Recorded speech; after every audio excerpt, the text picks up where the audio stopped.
All right, let's get right into it. What if the ultimate luxury wasn't a faster car or a bigger house, but something you could forget? Imagine a world where you can pay a massive corporation, the Lethe Institute, to surgically remove your most painful memories. Yeah, welcome to the forgetting economy. And our first real look into this world, well, it comes from a man named Marcus Webb. He's a grieving father and has come to the Lethe Institute to make a gut-wrenching request: to erase every single memory he has of his daughter who passed away. His words, they just captured the sheer desperation that powers this whole industry. I'll live with the ghosts. I'll live with the gaps. Just please make it stop. Now, what Marcus is asking for isn't just some minor tweak. It's the top-shelf service called comprehensive dissolution. And listen, this is not like deleting a bad photo.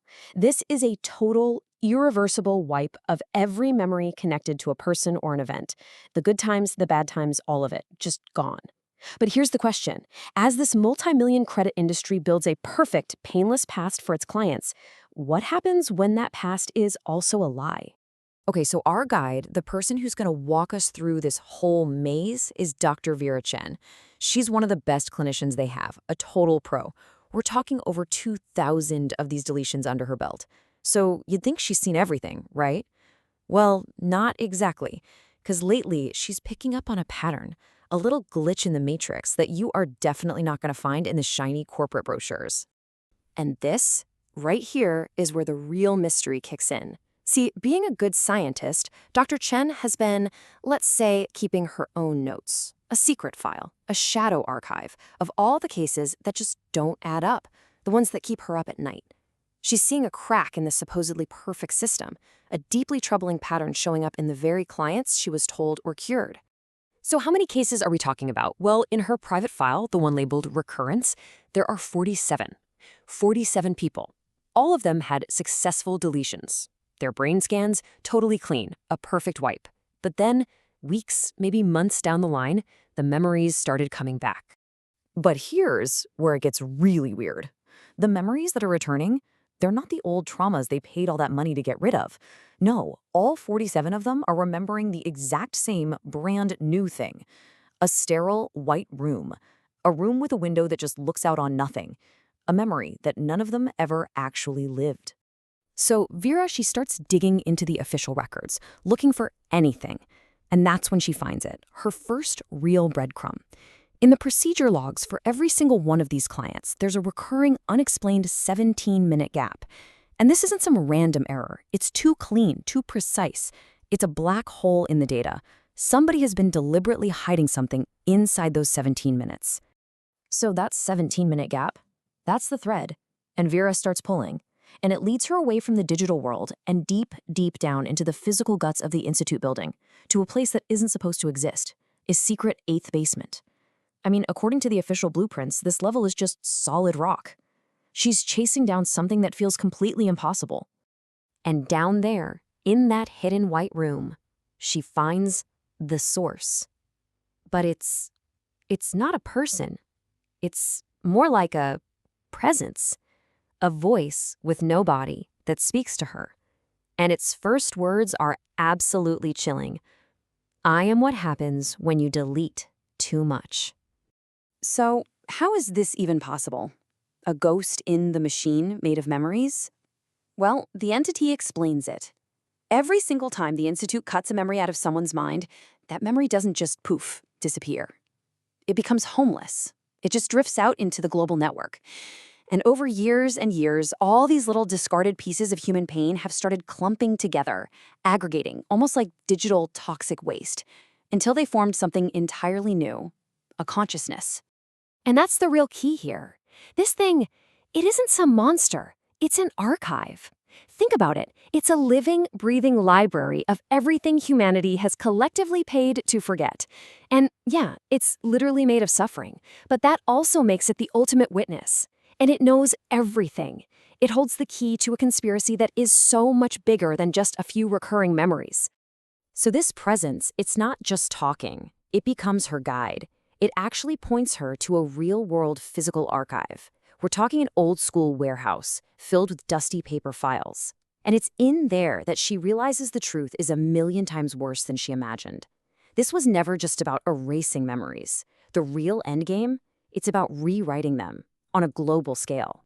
In those files, she finds everything, a conspiracy decades in the making called Project Lethe. It all started way back in 2065. The whole Lethe Institute, the public company, just a front.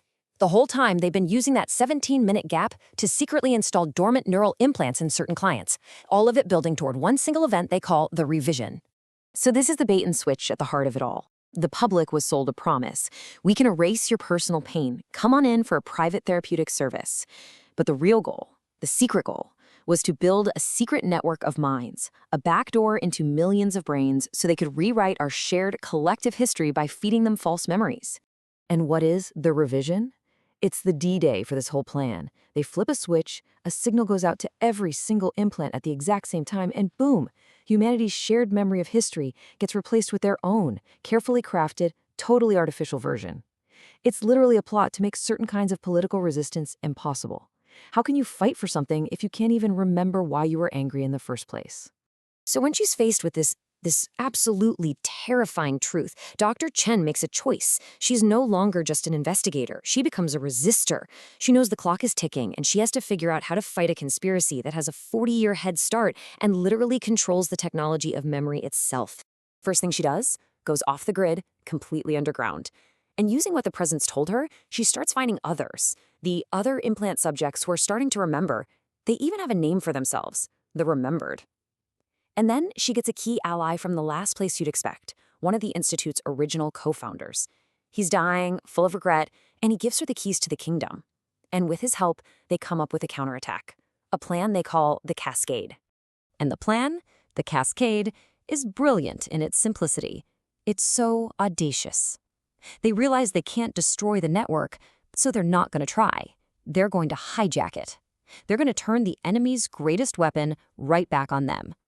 Just try to wrap your head around the scale of this for a second. We're not talking about a handful of people. We're talking about 43 million minds.